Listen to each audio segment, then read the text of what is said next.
Bonjour à tous, bienvenue dans Tout un monde, votre rendez-vous hebdomadaire avec les acteurs de l'actualité. On va parler des violences à Ferguson, du mystère du vol MH17 et de l'état des relations entre la France et le Proche-Orient.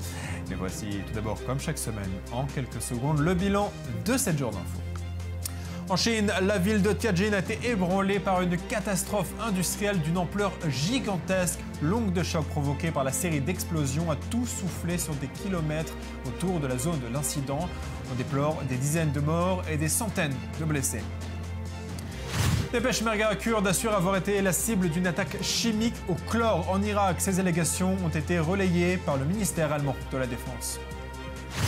2 personnes ont été tuées et une autre grièvement blessée dans un magasin Ikea en Suède. Après 54 ans de guerre froide, le secrétaire d'État John Kerry s'est rendu à Cuba. Il est le premier officiel américain à visiter l'île castriste, un pari d'Obama sur l'ouverture du régime. L'armée italienne a indiqué qu'une quarantaine de migrants seraient morts en Méditerranée, trouvés dans la cale d'un navire transportant 300 personnes. Ils n'auraient plus disposé de suffisamment d'air pour respirer.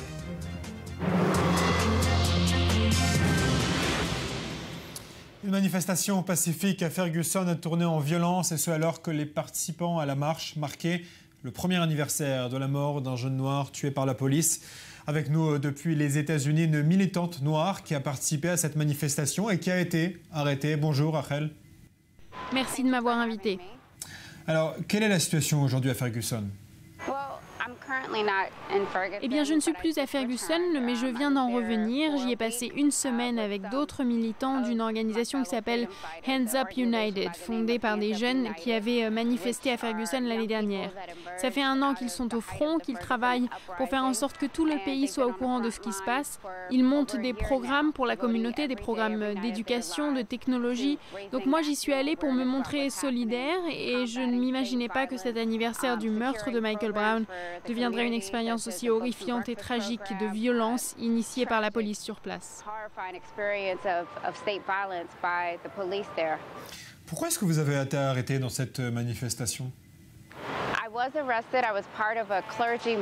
J'ai été arrêtée, oui. Je participais à une marche lundi, un jour après la mort de Michael Brown.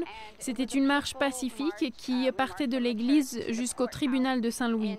Sur place, nous avons lu des textes, nous avons appelé les officiels à porter plus d'attention à ce qu'il se passe, au fait que les habitants de Ferguson sont encore des cibles pour la police. On voulait s'assurer que les officiels du gouvernement entendent les demandes du peuple, mais sur place, il y avait des barricades. On nous a interdit d'entrer dans le tribunal, donc nous avons traversé les barricades et avancé jusqu'à l'entrée du tribunal, et c'est cela qui a conduit à mon arrestation. Vous savez que la police a publié une vidéo de la manifestation dans laquelle on voit un jeune qui était armé. Comment est-ce que vous l'expliquez ? Je pense que dans toutes ces situations, y compris pour ce qu'il s'est passé la nuit du 9 août de cette année, on ne connaît jamais tous les faits. Il y a bien sûr ce que vous voyez sur les vidéos, mais ce qui importe le plus, c'est ce qu'il s'est passé avant. D'après ce que j'ai compris, et je ne suis pas membre de la police ni habitante de Ferguson, il s'agissait de 2 policiers en civil et ce jeune homme n'était pas le premier à tirer. Il se défendait sans savoir qu'il s'agissait de policiers. Ils ne lui ont pas dit qu'ils étaient des policiers et donc de son côté, il pensait que c'était des civils qui l'attaquaient et il avait une arme. La question est de savoir pourquoi la police l'a mené jusqu'à cet endroit, là où n'importe qui en possession d'une arme se défendrait naturellement.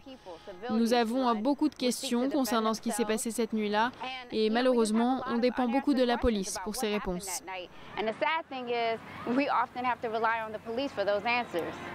Vous savez, ceux qui sont en dehors des États-Unis comme nous ont du mal à comprendre comment ça se fait que des marches pacifiques deviennent systématiquement violentes. Vous l'expliquez comment ?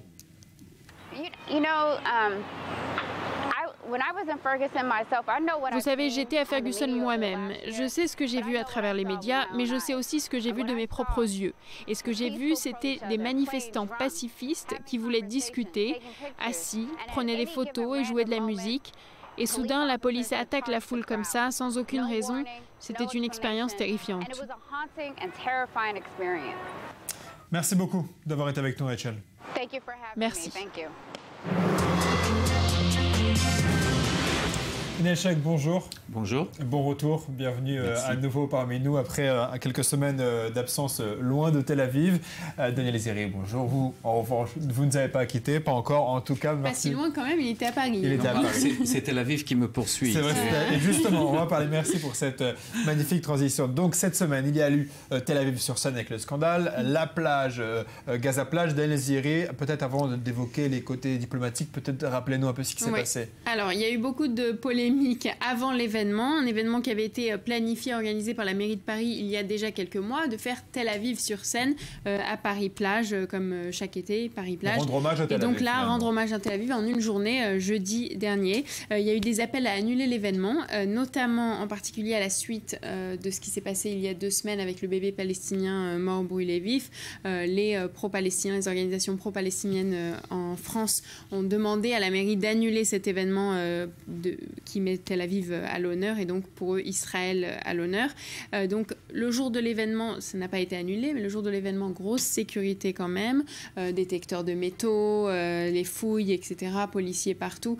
On s'attendait vraiment au pire. Tout s'est passé relativement calmement. Il n'y a pas eu d'incident, mais c'est vrai que en face de Tel Aviv sur scène, eh bien l'association Euro-Palestine a organisé Gaza plage, donc quand même à quelques mètres de séparation. Il y a une assez grande séparation entre les deux avec des forces de sécurité pour éviter les incidents, mais cet événement est venu concurrencer en quelque sorte Tel Aviv sur scène. Et il faut dire que quand même s'il y a eu beaucoup d'opposition, Anne Hidalgo a essayé quand même de faire un pont entre les deux cultures et d'initier une sorte... Tel Aviv du reste d'Israël. Absolument, et puis de peut-être initier une sorte de communication entre les deux communautés, chose qui n'a pas fonctionné, on n'en est pas encore là. Daniel Sheikh, cette stratégie de la mairie de Paris et de beaucoup d'organisations israéliennes de différencier Tel Aviv du reste d'Israël, à court terme, ça a payé, puisqu'ils ont expliqué au public que Tel Aviv est une ville acceptable, mais à long terme, expliquer au public international que seul Tel Aviv est acceptable, ce n'est pas une stratégie dangereuse? D'abord, il faut dire que tout ça, c'était une tempête dans une tasse d'eau de Seine, pas beaucoup plus que ça. Beaucoup de bruit, finalement, tout s'est bien passé dans une atmosphère bon enfant. Il faut comprendre, et c'est ça l'essentiel, je pense, qu'il n'y a plus une possibilité d'avoir un événement public en Europe qui concerne Israël qui ne fasse pas polémique. C'était ma prochaine question. Bon, ma prochaine question je vous connais trop bien déjà. En tant qu'ancien ambassadeur d'Israël à Paris, est-ce que vous pensez qu'il est devenu impossible d'organiser des événements israéliens en France? Eh bien oui, justement, non. En fait, non. La réponse est non. Ce n'est pas impossible d'organiser, mais il faut comprendre que ça va faire polémique. Déjà, en 2008, 60e anniversaire de l'État d'Israël. Salon du livre. Salon du livre. Tout le monde se souvient d'un énorme succès pour la culture israélienne, et à juste titre.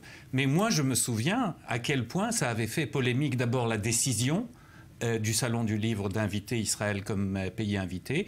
Et puis ensuite, des manifestations, des alertes à la bombe et tout ça. Donc, ce n'est pas nouveau. L'essentiel pour moi, c'est comment les autorités traitent de cette polémique et de cette opposition. Quelles autorités, israéliennes ou françaises? Ça dépend, les organisateurs.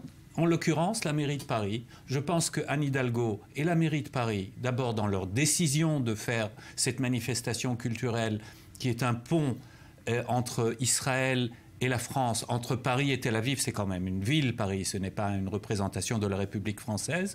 Je pense déjà c'est louable. Et puis, quand la polémique a éclaté, d'ailleurs très tard, ça aurait pu commencer il y a 3 mois, puisque tout le monde savait que ça allait venir, elle a voulu calmer le jeu, elle a voulu arriver au résultat qu'on a eu finalement. Et elle a été ferme. Elle a été très ferme, et les gens autour d'elle ont été fermes. Et les manifestants, qui, ma foi, étaient une petite minorité, Euro-Palestine, France-Palestine, tout ça, ce sont des organisations bien connues. Elles ont fait leurs déclarations, ont fait leur petit tapage médiatique, et finalement, il y a eu des milliers de Parisiens, juifs ou non d'ailleurs, qui sont venus pour manger une shawarma. 11 000 personnes. 11 000 personnes, c'est quand même assez honorable. Alors, sous la pluie. Sous la pluie. Mais tout de même, cette stratégie de la mairie de Paris et de d'autres de dire Tel Aviv, c'est une ville exemplaire, sous-entendu le reste du pays non, est-ce que c'est pas dangereux? Je pense que dangereux, je ne sais pas, mais il faut dire d'abord que beaucoup d'Israéliens, beaucoup de Tel Aviviens se considèrent comme une sorte de bulle à l'intérieur d'Israël, ce qui est évidemment assez idiot comme approche, puisque le reste du pays, ce n'est pas de l'autre côté de cette planète, c'est tout près et tout est lié. Mais je pense que puisque la mairie de Paris est proche de la mairie de Tel Aviv, je crois que c'est légitime de différencier Tel Aviv, d'isoler Tel Aviv. Parler d'un accord entre Elle disait d'ailleurs dans son papier dans Le Monde, Tel Aviv, capitale de l'opposition en Israël. Je pense que c'est là un peu délicat. D'abord, je ne suis pas sûr que les chiffres des dernières élections lui donnent raison. Mais je pense que c'était surtout sous la pression du moment, parce qu'il y a eu cette grande polémique et qu'elle avait voulu calmer le jeu, qu'elle a utilisé ce genre d'approche. Et moi, personnellement, je n'ai pas été trop choqué par ça. On a vu quand même beaucoup d'agitation, mais l'agitation, si on regarde bien, elle était limitée à la gauche de la gauche. Est-ce que c'est là le foyer... Et à la droite de la communauté juive, il faut dire ça, parce que là aussi, à mon avis, il y a eu certaines agitations un peu démesurées, et ce n'est pas la peine de donner encore plus d'écho à ces voix qui sont quand même très isolées. Je pense que la grande majorité des Parisiens sont très à l'aise avec une manifestation culturelle israélienne. Dans les cinémas parisiens, pendant les semaines que j'étais à Paris, c'est 3 ou 4... Pourquoi est-ce que le festival du cinéma n'a pas fait ce bruit? Non, c'est pas vrai. Le festival du cinéma fait bruit tous les ans. Depuis très longtemps, il y a toujours des oppositions. D'ailleurs, des oppositions aussi dans la communauté juive, parce qu'il y a des films qui sont trop critiques d'Israël. Une manifestation culturelle, c'est aussi pour faire polémique, pour faire un débat. Tant que cela se fait dans des conditions démocratiques acceptables, ce n'est pas une mauvaise chose. Merci beaucoup, Daniel Sheikh. Merci beaucoup, Daniel Zéry, de ces explications.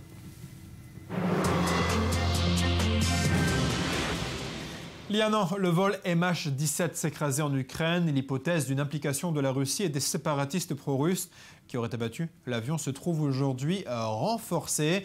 Par ailleurs, des débris du vol MH370 ont également été retrouvés. Avec nous pour en parler, l'avocat Floyd Wisner, spécialiste des catastrophes aériennes. Il a récemment porté plainte contre les rebelles russes qu'il rend responsables du drame MH17. Bonjour, merci d'être avec nous. Merci de m'avoir invité. Expliquez-nous tout d'abord votre champ d'expertise. Oui, je suis avocat spécialisé dans l'aviation à Chicago, aux États-Unis. Je ne m'occupe que de ce sujet-là. J'ai représenté les familles des victimes de crashs aériens au cours des 2 dernières décennies. J'ai travaillé sur presque toutes les catastrophes aériennes pendant cette période, y compris le vol MH370 et MH17, le crash d'Erasia, celui en France, etc. Et quel type de service en fait vous proposez aux familles de victimes d'un crash aérien? À partir de mon expérience, je dirais que les familles veulent plusieurs choses. D'abord, elles veulent des réponses. Elles veulent savoir ce qui s'est passé et pourquoi leurs proches sont morts. Elles veulent aussi que les responsables soient punis et que tout soit fait pour que ce n'arrive plus jamais. Et enfin, elles veulent une compensation pour cette perte. Certaines victimes nourrissaient leur famille, elles ont besoin de cet argent. Ce sont les services que j'offre. Mais dans le cas du vol MH370 qui a disparu des radars, les gouvernements et la compagnie sont pointés du doigt. Quelle est la différence entre ces deux types de responsabilités? Eh bien déjà, la compagnie appartient largement au gouvernement, donc c'est pratiquement la même chose. Mais je dirais que le gouvernement a très mal géré l'enquête, surtout lorsqu'il s'agissait de tenir les familles au courant. Il y avait beaucoup de rumeurs, les gens entendaient certaines choses par les médias avant que le gouvernement ne leur annonce. Donc une très mauvaise communication avec les familles. Mais le gouvernement n'a pas causé le crash. Ce qui a causé le crash est sûrement une accumulation de choses. Un problème mécanique de l'avion et une négligence de la compagnie aérienne. Bien sûr, on ne peut pas encore savoir vraiment parce qu'ils viennent juste de retrouver les premiers débris. Est-ce qu'avec ces 2 drames, la survie de la Malaysia Airlines est en jeu? Je pense que c'est le moins qu'on puisse dire. Oui, ils ont beaucoup d'ennuis et je me demande même s'ils ne sont pas impliqués dans ces 2 histoires. Pourquoi est-ce que le vol MH17 a décidé de voler au-dessus de cette zone de guerre et pas la détourner comme beaucoup d'autres avions? Parce que la Malaysia Airlines avait des problèmes financiers et voulait économiser. Pourquoi des problèmes financiers? Sûrement à cause du MH370. Logiquement, il aurait dû être encore plus prudent après la disparition du MH370. Mais ce n'a pas été le cas. Vous représentez, je le disais, les familles du vol MH17 qui a été abattu au-dessus de l'Ukraine et des débris de missiles ont été retrouvés, vous le confirmez? Oui, c'est très intéressant. Je pense que même si le gouvernement russe ne l'admettra jamais, cela va confirmer que les séparatistes russes ont abattu cet avion. Nous avons déposé une plainte contre le leader de l'armée séparatiste dans cette zone au nom des familles des passagers du MH17 et je pense que les débris vont confirmer cela. Merci beaucoup d'avoir répondu à nos questions. Merci, c'était un plaisir. Et c'était Le Monde de cette semaine tel que nous l'avons vu. Rendez-vous dimanche prochain. Bonne semaine à tous.